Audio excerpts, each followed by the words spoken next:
Hi friends, അപ്പോൾ നമുക്കിന്നൊരു easy drawing എങ്ങനെയാണ് ചെയ്യുന്നതെന്ന് നോക്കാം. ഇതിന് നമുക്ക് മെയിനായിട്ട് വേണ്ടത് ഒരു കവറാണ്. അപ്പോൾ കവർ ഉപയോഗിച്ച് നമുക്ക് എങ്ങനെയാണ് ചെയ്യുന്നതെന്ന് നോക്കാം.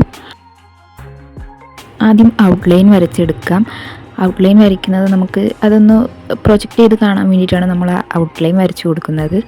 അതിനുശേഷം നമ്മളെടുത്ത കവർ എടുത്തിട്ട് ഇതുപോലെ ഇതേ വീഡിയോയിൽ കാണുന്ന പോലെ ചെയ്തിട്ട് റബ്ബർ ബാൻഡ് ഇട്ട് നല്ലപോലെ ടൈറ്റ് ആക്കി കൊടുക്കുക.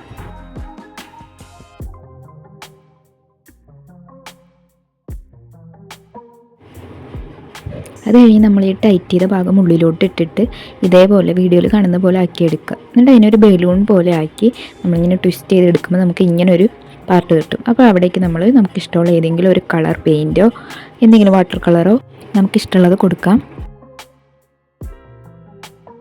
അപ്പോൾ ഇതുപോലെ ഇങ്ങനെ പ്രസ് ചെയ്ത് കൊടുക്കുമ്പോൾ നമുക്ക് നല്ല ഫ്ലവേഴ്സ് കിട്ടും.